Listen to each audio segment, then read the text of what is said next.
بعد كام يوم من العدوان الثلاثي على مصر اتفاجئ الرئيس محمد نجيب بقرار نقله من معتقل المرج لمعتقل في نجا حمادي بقنا. ركبوه القطر وقفلوا عليه كل الابواب وما قدرش ينام طول الطريق من شده الصداع وقله الاكل، وبعد 48 ساعه وصل نجا حمادي، ومن سوء المعامله قرر يضرب عن الطعام. الاضراب استمر 44 ساعه لحد ما دخل عليه واحد من الحراس وقال له ابنك فاروق على التليفون. الرئيس محمد نجيب كلم ابنه وطمنه عليه، وفي نهايه اليوم وافق يشرب كوبايه عصير ليمون. شويه ودخل على الرئيس نجيب 2 من البوليس الحربي وقالوا له هننقلك مكان تاني. سالهم هنروح فين، وقبل ما يكمل السؤال الاتنين نزلوا شتيمه وسب فيه لدرجه انه ألف مذكراته اشعر بالقيء كلما تذكرت الموقف من بشاعته. ولما قال لهم عيب واحد من الاتنين ضربه في صدره. وبيحكي الرئيس محمد نجيب عن اللحظه دي وبيقول دارت بي الدنيا وهانت علي الحياه وحاولت الهجوم عليه لكن الجنود حالوا بيني وبينه. وقتها ادرك اللي عملته حركه يوليو في مصر وازاي ضيعت الاحترام والكرامه،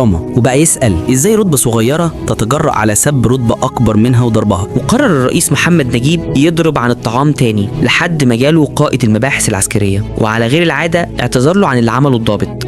واتنقل الرئيس لبيت في سوهاج وحبسوه جوه الأوضة 59 يوم كاملين. وحكى نجيب إن الأوضة حتى الشمس ما كانتش بتدخلها، ولما يجي ينام بيكون معاه حراسة جوه الأوضة، فحتى حرية النوم لوحده ما بقتش موجودة. ورغم كل الوجع كل اللي كان شغله الحرب، فكتب خطاب لجمال عبد الناصر قال له فيه أريد منك أن تسمح بالمشاركة في أقدس واجب وهو الدفاع عن مصر، فاسمح لي بالتطوع جنديا عاديا في جبهة القتال باسم مستعار وتحت أي رقابة تريدها، وإني أعدك بشرفي أن أعود إلى معتقلي إذا بقيت حيا بعد انتهاء القتال، وإذا كنتم تشكون فيما أقول فإني مستعد أن أقوم بعمل انتحاري على أي هدف من أهداف العدو. لكن جمال عبد الناصر ما ردش على الخطاب، والرد الوحيد كان سوء معاملة أكتر وأكتر. بس الرئيس محمد نجيب كان عاوز يشارك في المعركة بأي شكل، فعمل تبرع بمبلغ 5 جنيه هو كل رصيده في بنك باسم عبد الحكيم عامر، وبرضه الرد على التبرع كان شتيمة وسب. وبعد شهرين رجع تاني لمعتقل المرج، وفضل بعدها يبكي ويسأل أنا عملت إيه عشان جمال يعمل فيا كل ده؟ وبقى يقارن نفسه بالملك فاروق ويقول ودعته باحترام رغم كل ما فعله، وودعوني بالإهانة والاعتقال وسوء المعاملة، حافظت على الأصول والتقاليد معه، لكن عبد الناصر فعل العكس وتركني في أيدي بشر تتعفف الحيوانات عن الانتساب لهم. رحم الله الرئيس محمد نجيب.